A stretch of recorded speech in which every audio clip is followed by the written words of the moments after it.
عرس کی تقریب میں ہم اور آپ حاضر تھے. اس کے عرس میں شہید کے عرس میں ابھی آپ نے چادر بھی پیش کری ہوگی, آستانے پہ حاضری بھی دی ہوگی, نہیں دی ہوگی تو جا کے حاضری دینا. حاضری دینے کے بعد آپ نے دعا بھی کری ہوگی, دعا کرنے کے بعد آپ نے وہاں کے مانگا بھی ہوگا, سرکار دے دو, بولو سرکار دے دو, سرکار دے دو, سرکار ہم بھکاری ہیں, آپ داتا ہم کو دے دو, ہم بھکاری ہیں. آپ کے دربار میں آئے, فوراً جیسے ہی آپ نے مانگا ایک آواز سنائی دی, یہ شرک ہے. کیا ہے؟ یہ شرک ہے, یہ بدعت ہے, یہ شرک ہے, یہ بدعت ہے. جو مانگنا ہے خدا سے مانگ, جو مانگنا ہے خدا سے مانگ. یہ شہید ملت سے مانگنے کیوں چلا آیا؟ یہ شرک ہے, یہ بدعت ہے. یہ صابر پاک سے مانگنے آ گیا, یہ شرک ہے, یہ بدعت ہے. یہ وارث پاک سے مانگنے آ گیا, یہ شرک ہے, یہ بدعت ہے. اتنی دور سے سفر کر کے آیا, سبحان اللہ, شامینہ کی درگاہ پہ گیا, پوچھا کہاں سے آیا؟ تو ہم نے کہا ہم الجامعۃ الاشبتیہ مشاہد نگر پپرا مہین سے آئے. کیا کر کے آیا؟ بولے سفر کر کے آئے. تو کیا کرنے آیا؟ ایک اللہ حوالے سے مانگنے کے لیے آئے. تو کہنے لگا یہ شرک ہے, یہ بدعت ہے. جو مانگنا ہے خدا سے مانگ, خدا کے پاس کیا نہیں ہے, خدا کے پاس کیا نہیں ہے. ہم نے شہید ملت سے مانگا, ہم نے شرک کا فتویٰ دیا گیا. ہم نے وارث پاک سے مانگا, ہم کو شرک کا فتویٰ دیا گیا. ہم نے صابر پاک سے مانگا, ہم کو شرک کا فتویٰ دیا گیا. ہر جگہ آستانے پر گئے, یہ مشرک جا رہے ہیں, یہ شرک کرنے والے جا رہے ہیں, یہ بدعتی جا رہے ہیں, یہ گمراہ جا رہے ہیں. ہم جائے وارث پاک کے آستانے پر تو بڑی ہم کو بدعتی کہے, ہم جائے وارث پاک کے آستانے پر وہابی ہم کو مشرک کہے, ہم جائے سید سالار کے مزار پر وہابی ہم کو مشرک کہے. اب سنی والا پریشان ہے, کیا واقعی یہ شرک ہے؟ کیا مدد مانگنا غلط ہے؟ کیا اللہ تعالیٰ کسی سے مدد مانگنا شرک ہے؟ کیا دور سے سفر کر کے آئے اور اس کے بعد مدد مانگی تو یہ شرک ہو گیا؟ کیا یہ بدعت ہو گیا؟ یہ گروہ کیا کہہ رہا ہے؟ یہ جماعت کیا کہہ رہی ہے؟ یہ جماعت وہابیوں کی کیا کہہ رہی ہے؟ یہ دیوبندی کیا اعلان کر رہے ہیں؟ یہ وہابی کیا اعلان کر رہے ہیں؟ اللہ والوں سے مانگنا شرک ہے, ولیوں سے مانگنا شرک ہے, ولیوں سے مدد جو مانگنا ہے خدا سے مانگو, بندہ پریشان. جو مانگنا ہے خدا سے مانگو, جو مانگنا ہے خدا سے مانگو, جو مانگنا ہے خدا سے مانگو. بات سمجھ میں آ رہی ہے؟ ایسا ہوتا ہے کہ نہیں ہوتا؟ بولیے, کس سے مانگو؟ خدا سے مانگو. نہیں, ہم اللہ والے سے مانگیں گے. جواب ہو گیا. تمہیں جو چلانا چلایا کرو, تمہارے باپ کے نوکر تھوڑی ان کے جواب دیتے رہے. ہم اللہ والوں سے نہیں. قرآن میں دکھاؤ, قرآن میں دکھاؤ کہاں لکھا ہے مانگا جائے, قرآن میں دکھاؤ کہاں لکھا جائے مانگا جائے, قرآن میں دکھاؤ کہاں لکھا ہے مانگا جائے.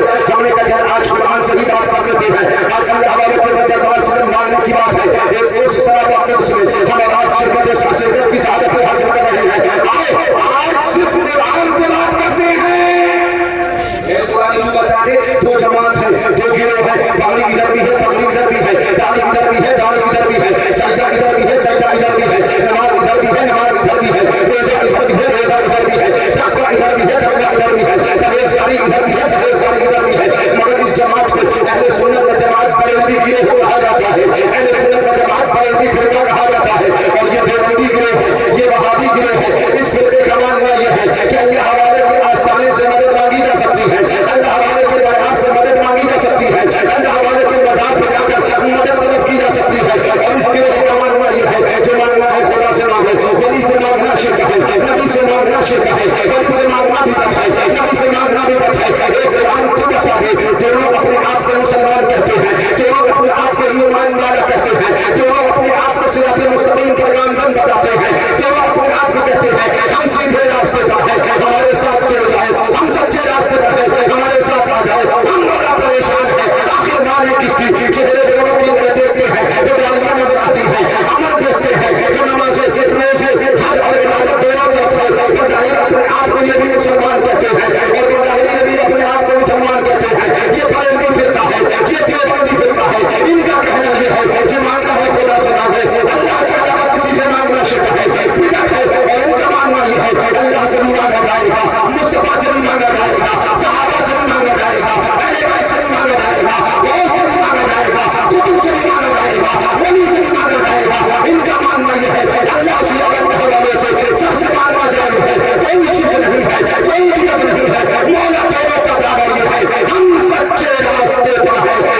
دونوں میں سچا کون؟ دونوں میں سچا دونوں میں سچا بالکل ذہن صاف کر کے میری بات سنیے گا. اگر میں بریلوی شیخ کی کتاب لاؤں تو کہہ دیا جائے گا فتویٰ بریلوی کا ہم نہیں مانتے. صابر پاک کی بات لاؤں تو ہو سکتا ہے کہہ دیں ہم صابر پاک کو نہیں مانتے تو ان کی بات کیسے مان لیں. وارث پاک کی بات لاؤں تو آؤ قرآن سے پوچھیں. بولو اور دوسرے والے یہ قرآن تو بتا دے تو ہمارے نزدیک ایک ایسی کتاب ہے کہ جس پر فیصلہ ہو جائے گا کہ پھر استحکام سے فیصلہ ہوگا. اب کوئی اختلاف نہ ہے. یہ قرآن تو بتا آخر سچا کون ہے. ایک طرف دیوبندی جماعت ہے جو کہتی ہے اللہ کے علاوہ کسی سے مانگنا شرک ہے, اور دوسری طرف بریلوی کی وہ ہے جو کہتا ہے اللہ کے علاوہ اللہ کے نیک بندوں سے بھی مانگنا جائز. بولیے سمجھ میں آئے. اب آئیے قرآن اٹھائیے جو قرآن ہے. قرآن پاک کے اندر اللہ اکبر ہم آپ قرآن کھولتے ہیں تو قرآن پاک کیا فرماتا ہے. یہ سبحان اللہ آ رہا ہے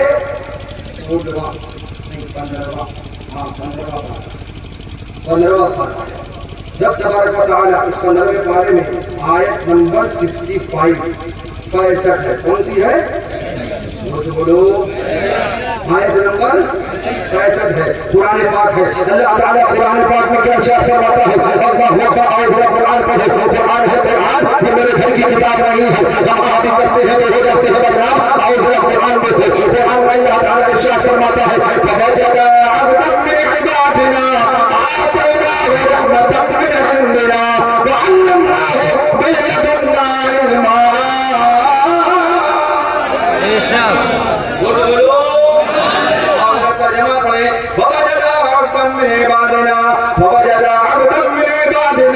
تو ہمارے بندوں میں سے ایک بندہ پایا آتیناہ رحمۃ من عندنا جسے ہم نے اپنے پاس سے رحمت دی.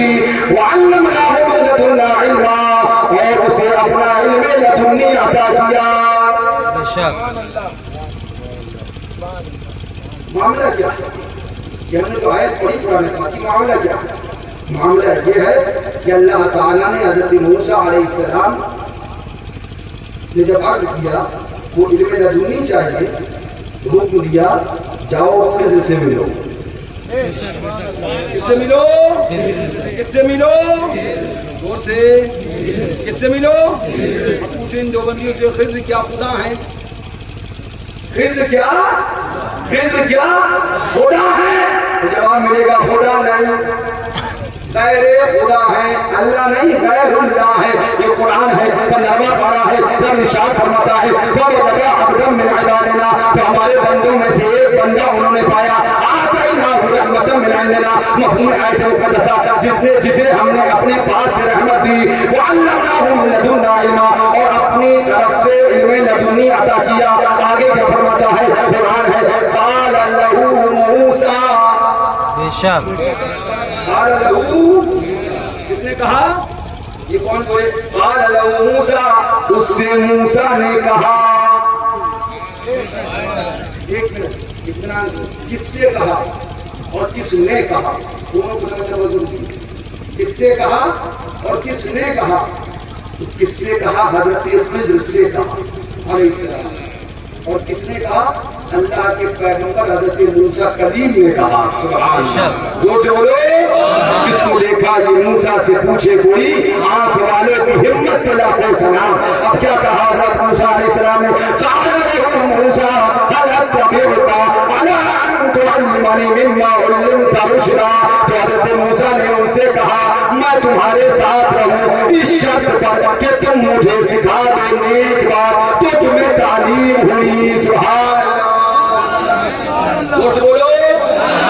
حضرت موسیٰ نے کیا کہا؟ میں تمہارے ساتھ رہوں اس شرط پر کہ تم مجھے سکھا دو وہ علم سکھاؤ جو تمہیں دیا گیا. وہ بات سکھاؤ جو تمہیں دی گئی. وہ سبحان اللہ علم لدنی سکھاؤ جو علم لدنی تمہیں دیا گیا. اب میں یہیں پر کہوں گا ٹھہر جاؤ. اب اس کے پہلے کی جب آیتیں پڑھیں گے تو آپ کو پتہ چلے گا حضرت موسیٰ علیہ السلام نے حضرت خضر علیہ السلام کی تلاش کرنے کے لیے سفر کیا. دور سے سفر کیا، سفر کرتے ہوئے آئے، تلاش کرتے رہے، حضرت علیہ السلام کو تلاش کرتے رہے، قرآن پڑھو تو قرآن کہتا ہے اللہ اوپر تلاش کرتے کرتے آئے، حضرت موسیٰ علیہ السلام کے فرماتا ہے فَلَمَّا بَلَغَ مَجْمَعَ بَيْنِهِمَا نَسِيَ مَجْمَعَ بَيْنِهِمَا نَسِيَ حُوتَهُمَا فَاتَّخَذَ سَبِيلَهُ فِي الْبَحْرِ سَرَبًا فَلَمَّا جَاوَزَ قَالَ لِفَتَاهُ آتِنَا غَدَاءَنَا لَقَدْ لَقِينَا مِنْ سَفَرِنَا هَذَا نَصَبًا قَالَ أَرَأَيْتَ إِذْ أَوَيْنَا إِلَى الصَّخْرَةِ فَإِنِّي نَسِيتُ الْحُوتَ حضرت موسیٰ علیہ السلام سفر کر رہے ہیں، کس کے لیے سفر ہو رہا ہے، کس چیز کے لیے سفر ہو رہا ہے؟ آج ہم اگر لکھنؤ سفر کریں شاہجہاں کے آستانے کے لیے، اجمیر سفر کریں بڑی نماز کے آستانے کے لیے، بہرائچ سفر کریں سید سادات کے آستانے کے لیے، دلی سفر کریں حضور شیر سنت کے آستانے کے لیے، بریلی شریف سفر کریں اعلیٰ حضرت کے آستانے کے لیے، تو ہم سے کہا جائے دور سے اللہ والے کو سفر کرنا یہ شرک ہے، یہ بدعت ہے، سفر اللہ والے کو نہیں کیا جائے گا، اللہ والے کو سفر کرنا بدعت ہے، شرک ہے۔ اب آؤ قرآن اٹھاؤ، قرآن میں حضرت موسیٰ علیہ السلام نے سفر کیا، حضرت خضر علیہ السلام کو تلاش کرنے کے لیے، ان کے پاس جانے کے لیے، ان سے علم لدنی سیکھنے کے لیے، پتہ چل گیا جب اللہ والے کے پاس ایک نبی سفر کر سکتا ہے، جب اللہ والے کے بارگاہ کو تلاش کرتے ہوئے اس کی بارگاہ میں حاضر ہونے کے لیے، اس کی بارگاہ کو تلاش کرنے کے لیے اللہ کا نبی حضرت موسیٰ علیہ السلام سفر کر سکتا ہے، اور یہ قرآن میں موجود ہے کہ ہم اس پاک کے آستانے کے لیے سفر کر سکتے ہیں، شامل پاک کے آستانے کے لیے سفر کر سکتے ہیں، غریب نواز کے مزار کے لیے سفر کر سکتے ہیں۔ قرآن نے بتا دیا اللہ والے کے قیامت کے لیے سفر کرنا شرک نہیں، بلکہ یہ اللہ کے نبی موسیٰ علیہ السلام کا طریقہ۔ اتنی بات سمجھ میں آئی؟ سفر کس نے کیا؟ حضرت موسیٰ نے۔ حضرت موسیٰ خود نبی، اور سفر کس کی جانب کیا گیا؟ حضرت خضر علیہ السلام کی جانب۔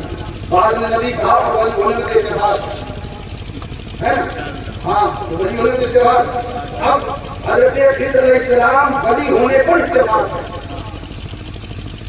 حضرت موسیٰ کے نبی ہونے پر اتفاق ہے، حضرت موسیٰ کے نبی ہونے پر اتفاق ہے، حضرت خضر کے ولی ہونے پر اتفاق ہے۔ اور سننا، حضرت موسیٰ کے نبی ہونے پر اتفاق ہے، حضرت خضر کے ولی ہونے پر اتفاق ہے۔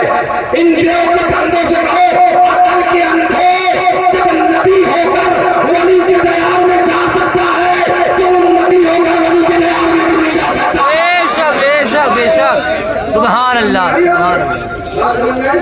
اچھا میں اس پہ تفصیل نہیں کروں گا کیونکہ اور یہ آیتیں لے کے آئے وقت بہت کم ہے میرے پاس، میں تھوڑی دیر ساری چیزیں آپ کو سمجھانا چاہوں گا۔ اب حضرت موسیٰ علیہ السلام آئے اور اس کے بعد آ کر حضرت خضر علیہ السلام سے کہا، کیا کہا؟ وَوَجَدَ عَبْدًا مِّنْ عِبَادِنَا آتَيْنَاهُ رَحْمَةً مِّنْ عِندِنَا وَعَلَّمْنَاهُ مِن لَّدُنَّا عِلْمًا قَالَ لَهُ مُوسَىٰ هَلْ أَتَّبِعُكَ۔